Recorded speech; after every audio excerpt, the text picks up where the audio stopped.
तो स्वागत है आपका मेरे चैनल पे। दोस्तों, जैसा कि मैंने आपसे बात की थी कि हम हिस्ट्री के क्लास 8 के चैप्टर्स को कवर कर रहे हैं। तो दोस्तों, पार्ट 1 में हमने फर्स्ट 5 चैप्टर्स को कवर कर लिया है। आप वो जाके वीडियो देख सकते हैं। और आज हम करेंगे next 5 chapters of class 8 history जो हमारे रह गए थे। तो दोस्तों, चलिए वीडियो को हम शुरू करते हैं। तो इसमें सबसे पहले जो चैप्टर 6 आता है वो आता है weavers, iron smelters and factory owners, जिसको हिंदी में कहते हैं बुनकर, लोहा गलाने वाले और कारखाना मालिक। तो दोस्तों, ये है चैप्टर 6, जिसको आप अध्याय भी कहते हैं। तो दोस्तों, इसमें आपको क्या क्या पढ़ना है? इसमें आपको बैकग्राउंड पढ़ना है। फिर आता है व्यूअर्स, बुनकर क्या होते हैं उनके बारे में पढ़ना है। दोस्तों, आई होप आपको ये नोट्स विजिबल होंगे। मैंने पूरा जूम कर रखा है। दोस्तों, बैकग्राउंड भी आप एक बार देख लीजिए। आप वीडियो को पॉज करके ये नोट्स को पढ़ लीजिए और इम्पोर्टेंट पॉइंट्स को अपनी नोटबुक में नोट कर लीजिए। फिर आता है दोस्तों कारखाना मालिक, फैक्ट्री ऑनर, इनके बारे में भी आपको इस चैप्टर में पढ़ना है। दोस्तों, अगर आप चाहते हैं हर चैप्टर का एक डिटेल्ड वीडियो, तो आप प्लीज़ कमेंट कीजिए कि we need our detailed video. तो मैं आपके लिए हर चैप्टर को एक्सप्लेन करते हुए एक अच्छा सा वीडियो लेके आऊँगी, जिसमें आपको ये सारे ही कॉन्सेप्ट क्लियर हो जाएंगे। फिर आते हैं लोहा गलाने वाले, आयरन स्मेल्टर्स, जिसको इंग्लिश में कहते हैं। दोस्तों, इस चैप्टर में आपको इनके बारे में भी पढ़ना है। और दोस्तों, कंडीशन ऑफ आर्टिसंस, इस ये टॉपिक भी आता है, जिनको हिंदी में कहते हैं बुनकरों और कारीगरों की स्थिति।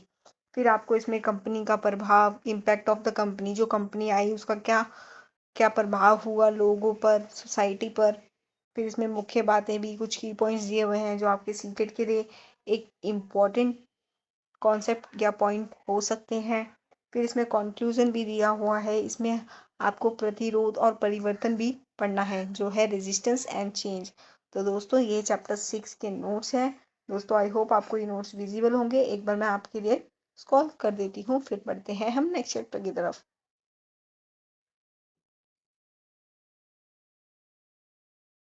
दोस्तों, यहाँ नीचे आपको सीटेट टीईटी के लिए याद रखने योग्य शब्द दिए गए हैं। अगर आपके पास टाइम हो तो प्लीज़ इनको भी एक बार पढ़ लीजिएगा। तो दोस्तों, चलिए बढ़ते हैं नेक्स्ट चैप्टर की तरफ। तो दोस्तों, नेक्स्ट चैप्टर आता है चैप्टर 7, अध्याय 7, जिसमें आता है civilising the native, educating the nation, सभ्यता सिखाना देशी को राष्ट्र की शिक्षा, जिसको हिंदी में इस चैप्टर का नाम है। दोस्तों, तो दोस्तों, ये हिस्ट्री क्लास 8 का चैप्टर नंबर 7 आपके सामने, जिसका माइंड मैप के एक अमेजिंग नोट्स मैं आपके लिए लेकर आई हूँ। तो दोस्तों, इसमें भी आपको सबसे पहले आप बैकग्राउंड ही पढ़ेंगे। दोस्तों, ये बैकग्राउंड आपको हर चैप्टर की स्टार्टिंग में मिल जाएंगे और आपको पढ़ना ज़रूरी है। इससे क्या होगा कि आपकी जो हिस्ट्री है वो रिलेट होती चली जाएगी और आपको एक स्टोरी की तरह सब कुछ मेमोराइज हो जाएगा। फिर दोस्तों, इसमें पढ़ना है अंग्रेजों के उद्देश्य, एम्स ऑफ द ब्रिटिश, जो ब्रिटिश आए उनके एम्स क्या क्या थे, उनके उद्देश्य क्या क्या थे। फिर इसमें आपको पढ़ना है मैक्लोडियस मिनट 1835। दोस्तों, ये एक इम्पोर्टेंट पार्ट है आपकी हिस्ट्री का। दोस्तों, यहाँ से क्वेश्चन बन सकता है, तो प्लीज़ इसको रीड कर लेना। दोस्तों, फिर आता है वुड डिस्पैच 1854। दोस्तों, ये भी एक इम्पॉर्टेंट कॉन्सेप्ट है। दोस्तों, आई होप आपको इसके नोट्स विजिबल होंगे।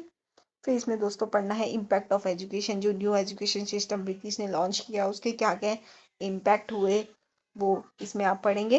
फिर इसमें आता है रोल ऑफ मिशनरीज, जो मिशनरीज थे उनका क्या रोल हुआ, उन्होंने क्या क्या मतलब रोल परफॉर्म किए। फिर यहाँ पे आता है इंग्लिश एजुकेशन एक्ट 1835। दोस्तों, मैंने आपके लिए सारे ही नोट्स को ना बहुत अच्छी तरह कवर किया है। अगर आप इन्हें पढ़ लेते हैं तो होप आपकी 80 to 70% प्रिपरेशन तो एसएसटी की हो ही जाएगी। फिर यहाँ पे आपको पढ़ना है education of women and lower caste. फिर दोस्तों, यहाँ पे कंक्लूजन है, की पॉइंट्स हैं। दोस्तों, आप वीडियो को पॉज करके पढ़ सकते हैं इन्हें।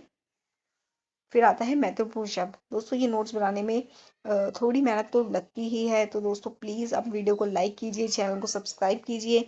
और दोस्तों, अपने क्लास 8 के आप स्टूडेंट्स के साथ भी इस नोट्स को शेयर कर सकते हैं। आपके जो भी फ्रेंड्स हैं, जो भी सीटेट की प्रिपरेशन कर रहे हैं या आप कोई भी गवर्नमेंट एग्जाम की प्रिपरेशन कर रहे हैं, क्लास 8 हिस्ट्री एक इम्पॉर्टेंट हिस्ट्री का कॉन्सेप्ट है। तो आप उनको प्लीज़ शेयर कीजिए और उनको हमारे चैनल के बारे में बताइए और सब्सक्राइब कराइए। दोस्तों, चलिए बढ़ते हैं नेक्स्ट चैप्टर की तरफ। मैं एक बार आज स्क्रॉल कर दूँ इस चैप्टर को भी। इसमें बैकग्राउंड आ गया, एम्स ऑफ द ब्रिटिश आ गया, वुड डिस्पैच आ गया, मैटर्निस minute, impact of education, role of missionaries, the English Education Act, key points, conclusion, education of women and lower caste, and last important terms। तो दोस्तों ये हो गया हमारा chapter 7। चलिए बढ़ते हैं नेक्स्ट चैप्टर की तरफ। तो दोस्तों नेक्स्ट चैप्टर आता है वुमेन कास्ट एंड रिफॉर्म्स, महिलाएं, जाति और सुधार। तो दोस्तों इस चैप्टर में मेनली है क्या, चलिए देखते हैं। दोस्तों आपको मैंने पहले भी बताया, अगर आपको डिटेल वीडियो चाहिए तो प्लीज़ कमेंट कीजिए कि हमें डिटेल वीडियो चाहिए। मैं हर चैप्टर का एक डिटेल वीडियो आपके लिए लेकर आऊँगी। सो दोस्तों बैकग्राउंड, इसमें आपको फिर से बैकग्राउंड पढ़ना है, जो कि चैप्टर की स्टार्टिंग में आपको सभी चैप्टर्स का बैकग्राउंड पढ़ना इंपॉर्टेंट है, ताकि आप स्टोरी को रिलेट कर सकें। दोस्तों फिर यहाँ पे आप पढ़ेंगे कंडीशन ऑफ वुमेन, कि वुमेन्स की कंडीशन कैसी थी, social reformers and there ideas, जो सोशल रिफॉर्मर्स कौन कौन थे और उनके जो सिद्धांत थे वो क्या क्या थे, उनके आइडियाज़ क्या क्या थे। फिर दोस्तों यहाँ पर आप पढ़ेंगे कास्ट सिस्टम क्या था, इनइक्वालिटी क्या थी। दोस्तों इसके बारे में आप यहाँ पढ़ेंगे।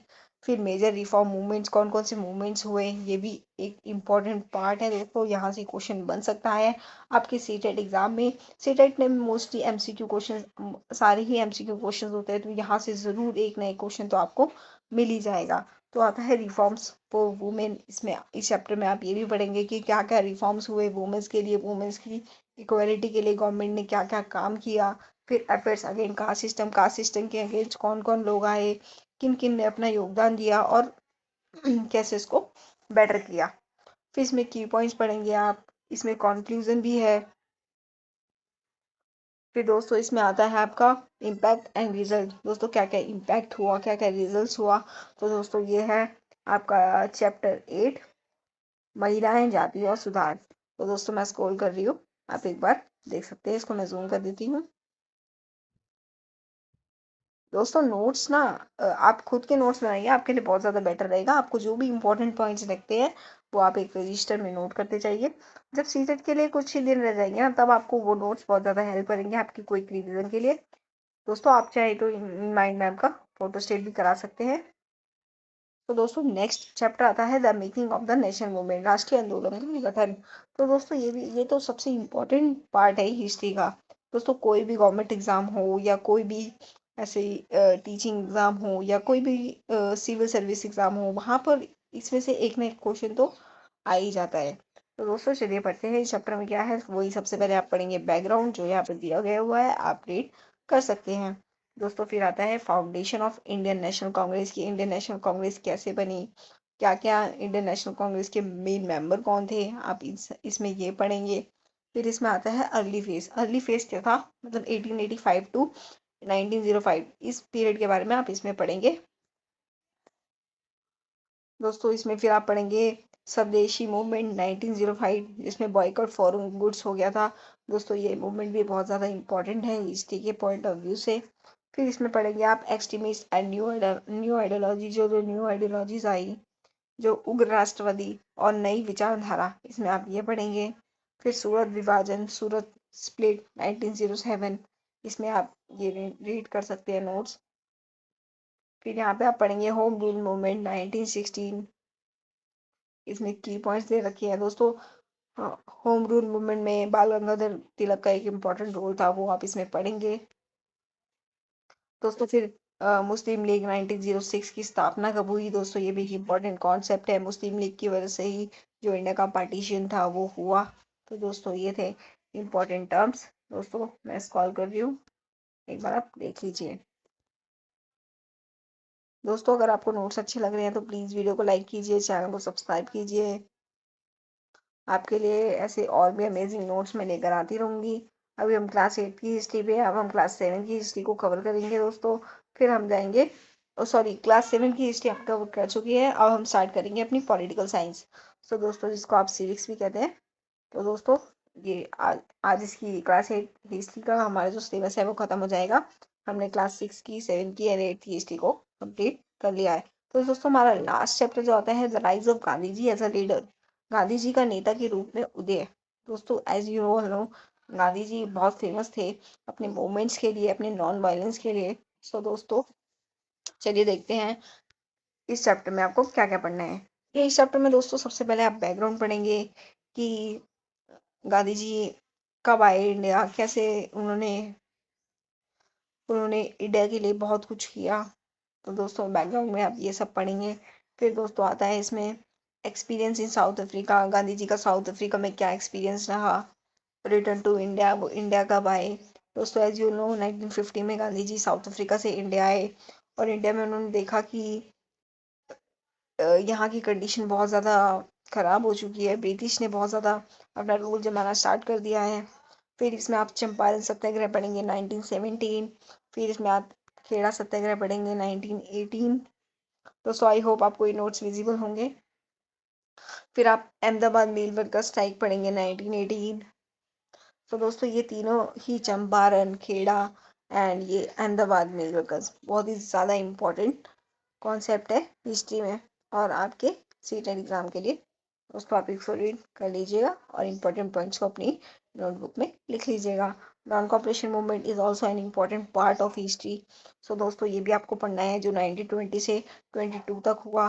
फिर गांधी जी की लीडरशिप कैसी थी, लीडरशिप क्वालिटीज़ क्या क्या थी, इसमें आप वो पढ़ेंगे। फिर आप इसमें पढ़ेंगे इम्पैक्ट एंड रिजल्ट्स, क्या क्या रिजल्ट्स हुए, जो भी मूवमेंट्स हुए, जो भी गांधी जी की लीडरशिप में जो जो काम हुआ उसके क्या क्या रिजल्ट्स हुए और क्या क्या इम्पैक्ट हुए। और दोस्तों फिर लास्ट में कंक्लूजन आ जाता है जिसमें निष्कर्ष ओवरऑल चैप्टर की समरी आ जाती है। तो दोस्तों इसमें भी कुछ इंपॉर्टेंट टर्म्स रखे हैं जो आप रीड कर सकते हैं। तो दोस्तों ये था हमारा लास्ट चैप्टर हिस्ट्री का। दोस्तों हमने क्लास 8, 7 एंड 6 की हिस्ट्री को कवर कर लिया है। दोस्तों अगर आप इन सब की सेपरेट वीडियोस चाहते हैं तो प्लीज़ कमेंट कीजिए और वीडियो अच्छी लगी तो लाइक कीजिए, चैनल को सब्सक्राइब कीजिए। मिलेंगे एक और वीडियो में एक और अमेजिंग नोट्स के साथ। तो दोस्तों आज के लिए इतना ही।